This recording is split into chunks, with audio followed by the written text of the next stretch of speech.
Merci de me recevoir chez vous.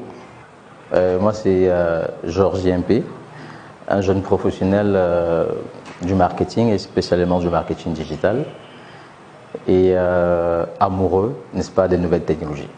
Passionné, je dirais.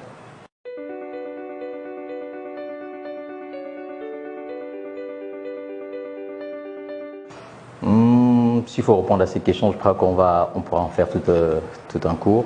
Mais de façon simple, le marketing digital, c'est une science qui va mettre en œuvre, n'est-ce pas, des techniques marketing traditionnelles, mais plutôt sur des canaux numériques, au travers desquels, on va pouvoir vendre, communiquer et recruter des clients, suivre aussi des clients et développer aussi, n'est-ce pas, la marque d'une personne ou d'une entreprise. Donc le marketing digital, c'est un peu l'usage des canaux numériques pour pouvoir, n'est-ce pas, implémenter ces différents leviers que je viens de proposer.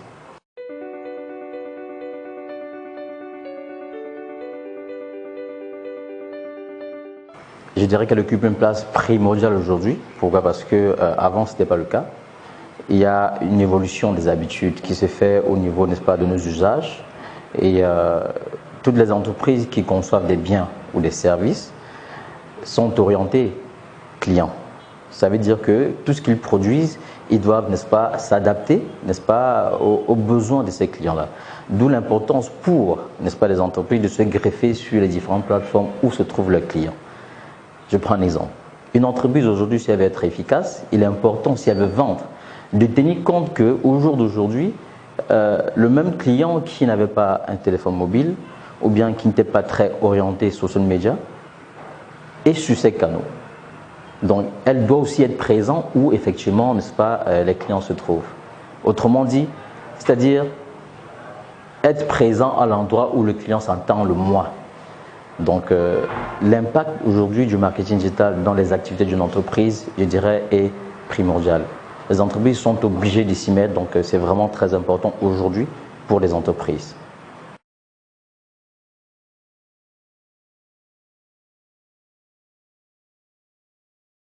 Je dirais très importante. Pour certaines entreprises, cette période a été une période où beaucoup ont découvert justement, je vais dire plus les outils par de façon générale le marketing digital. L'imposition des mesures de sécurité liées au Covid a imposé, n'est-ce pas, les entreprises à changer, je vais dire, leur façon de travailler. Mais il faut dire que là, les entreprises qui ont pu répondre à ce besoin, c'était des grandes entreprises. Parce qu'il faut dire aussi que adapter, n'est-ce pas, l'activité d'une entreprise via ces différents outils qui permettent éventuellement de faire du télétravail nécessite un coût. Et au préalable, ça nécessite, n'est-ce pas, une formation. Donc du coup, comme on n'est pas préparé, n'est-ce pas, à l'éventualité, n'est-ce pas, d'une crise, les entreprises qui ont des moyens vont mettre en œuvre, n'est-ce pas, investir, n'est-ce pas, dans l'acquisition de ces différents outils. Mais les grandes entreprises qui avaient une vision numérique ou digitale avaient déjà certains outils.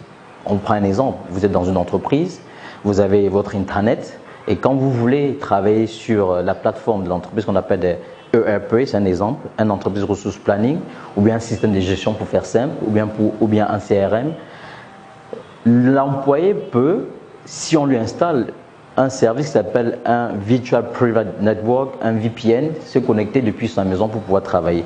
Mais il est monitoré, c'est-à-dire qu'il est suivi par l'IT, n'est-ce pas, de l'entreprise. Ça se fait déjà. Mais maintenant, des conférences et suivre de façon quotidienne l'activité d'une ressource nécessitent des outils un peu plus spécifiques qui répondent, n'est-ce pas, à l'activité, n'est-ce pas, de l'entreprise ou bien au sein de l'unité. Il faut dire que chaque outil est conçu de façon spécifique en fonction du besoin de l'entreprise ou en fonction du besoin de l'agent qui va être mis à contribution pour pouvoir l'utiliser. L'avantage derrière, c'est que ces entreprises-là, certaines, je veux dire, ont adopté ces différents outils, ce qui a permis à ces entreprises, non seulement pour certains de découvrir qu'il était possible de le faire, mais pour d'autres, de vraiment optimiser l'utilisation de ces services qui se faisaient juste de façon, je veux dire, à 2-3% au sein de l'entreprise. Mais par contre, il y a des entreprises qui ont perdu parce qu'ils ne sont pas adaptés. Ils ont subi en fait le changement, du moins de fait, la situation avec le Covid. Et c'est une bonne chose. Pourquoi? Parce que ça a interpellé et ça interpelle encore des entreprises qui n'y pensaient pas, de justement s'y greffer et de penser justement à leur transformation digitale.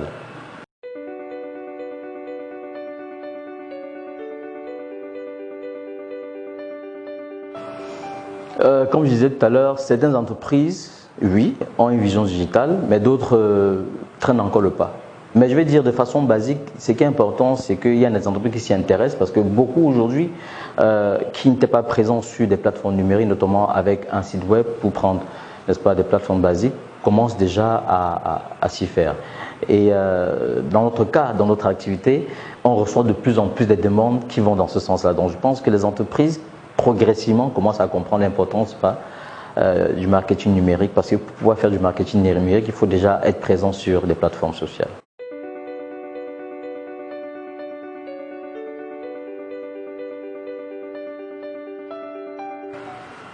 Pour répondre à votre question, je vais m'appuyer sur le mot stratégie. C'est justement ça, il faudrait que l'entreprise ait une stratégie digitale. Il faudrait qu'il y ait d'abord une volonté au sein de l'entreprise de pouvoir passer à sa transformation digitale. C'est d'abord une pensée, c'est d'abord une volonté, c'est d'abord un investissement, c'est d'abord une compréhension de l'activité qui va impacter de façon quotidienne, n'est-ce pas, le revenu de l'entreprise. Parce que généralement, l'entreprise, c'est ça le but. Donc, ça va commencer par cette vision. Ensuite, il faut la formation. Au-delà de la formation, il faudrait que les services de ressources humaines pensent, n'est-ce pas, à recruter des personnes spécifiques qui vont pouvoir, n'est-ce pas, intervenir dans ce processus au sein de l'unité ou de l'entreprise, tout simplement.